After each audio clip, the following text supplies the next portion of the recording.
নিশ্চয়ই সর্বোত্তম রসদ হল তাকওয়া। হে বোধশক্তি সম্পন্নগণ, আমার তাকওয়া অবলম্বন করো। রব্বুল আলামিন আমাদেরকে হজের যে ইনস্ট্রাকশন দিয়েছেন তার মধ্যে আমরা দেখতে পাচ্ছি আমাদের মাঝে অন্তরে রাখতে হবে তাকওয়া এবং আমলে রাখতে হবে সমস্ত পাপাচার, ঝগড়া, বিবাদ থেকে মুক্তি। এভাবে আমরা যদি আরও বেশি অ্যানালাইসিস করি, আরও অনেকগুলো আয়াত আমরা কোরআনে পাকে পেয়ে যাব। চলুন আমরা হাদিসে পাকের দিকে যাই। বুখারী শরীফ এবং মুসলিম শরীফের মধ্যে হাদিসে পাক এসেছে।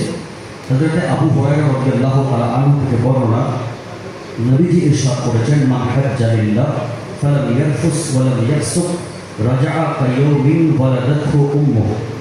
নবীজি ইরশাদ করেন, যে ব্যক্তি আল্লাহর সন্তুষ্টির জন্য হজ ব্রত পালন করবে এবং হজের সফরকালীন সময়ে ঝগড়া বিবাদ করবে না, কোনো পাপাচার করবে না, অন্যায় অসঙ্গতিমূলক আচরণ করবে না এবং সে অবস্থায় হজের সমস্ত বিধিবিধান পালন করে আবার পুনরায় নিজ দেশে প্রত্যাবর্তন করবে, নবীজি বলছেন উনি এমন অবস্থায় আসবেন যেন মায়ের পেট থেকে এই মাত্র ভূমিষ্ঠ হয়েছেন, অর্থাৎ নিষ্পাপ হয়ে উনি বাড়িতে ফিরে আসবেন।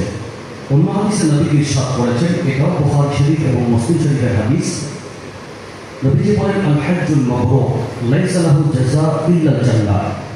হজ মাবরুর যেটা আছে এটার বিনিময় অন্য কিছু নয়, আল্লাহর দরবারে একমাত্র জান্নাত।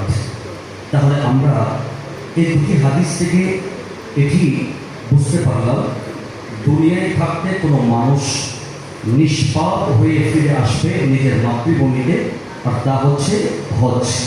আর এই হজের মাধ্যমে দুনিয়াতে পাপ মুক্ত, দাগ মুক্ত, স্পট মুক্ত হওয়া যায় এবং পরকালে নিশ্চিত জান্নাতি হওয়া যায়।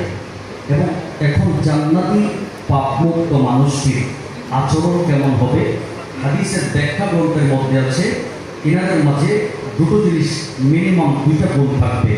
একটা হচ্ছে আল কারম ওয়াস সাখা,